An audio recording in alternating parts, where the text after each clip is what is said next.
Hello बच्चों, आइए देखते हैं एक प्रश्न। मान लीजिए यहाँ पे बिंदु ए दिया गया 4, 2, बी दिया गया 6, 5 और सी दिया गया 1, 4। एक त्रिभुज ABC के शीर्ष है।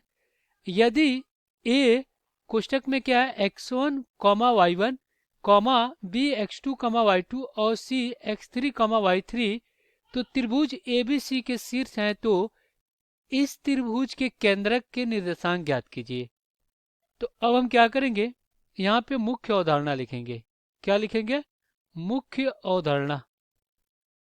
तो ये क्या होगा इस प्रश्न के लिए? देखिए हम क्या करेंगे, यहाँ पे त्रिभुज ABC बनाएंगे। तो त्रिभुज ABC में यह हमारा क्या है, एक त्रिभुज है, ये त्रिभुज है। चलिए इसका निर्देशांक क्या है, बिंदु A इसका निर्देशांक x1, y1, और ये क्या है बिंदु B इसका निर्देशांक x2, y2, और ये बिंदु C इसका निर्देशांक x3, क्या है y3। अब कह रहा है कि अगर यहाँ से C से माध्यिका खींचते हैं तो ये हो गया यहाँ पे बिंदु, और देखिए B से माध्यिका खींचते हैं AC पे तो यहीं पे मिल रहा है, और यहाँ पे A से माध्यिका खींचते हैं किस पे, BC पे, तो ये मिल रहा है। और यही क्या होता है, त्रिभुज का केंद्रक होता है।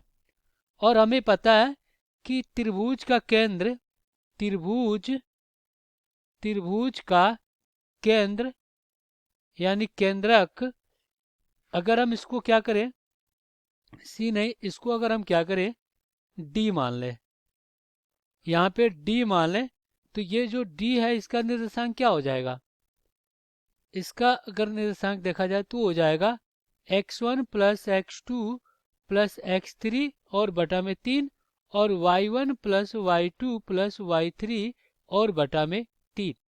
अब हम क्या करेंगे, दिए गए प्रश्न को हल कर लेंगे।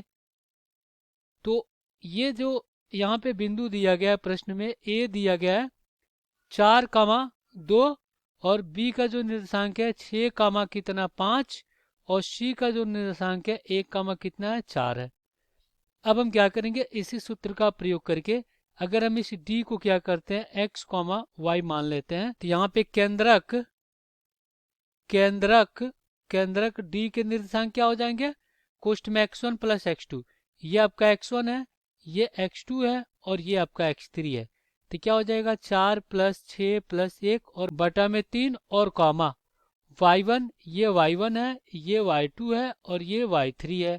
तो यहाँ पे क्या हो जाएगा 2 प्लस 5 प्लस कितना 4 और बटा में 2।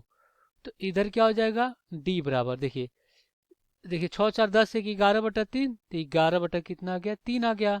और फिर यहाँ पे क्या हो जाएगा 5 4 9 2 11/3, ये आपका 3 है, सॉरी यहाँ पे 3 रहेगा, तो ये हमने क्या किया 3 कर दिया। चलिए ये हो गया इसका उत्तर। आशा करते हैं बच्चों ये प्रश्न आपको समझ में आया होगा। धन्यवाद।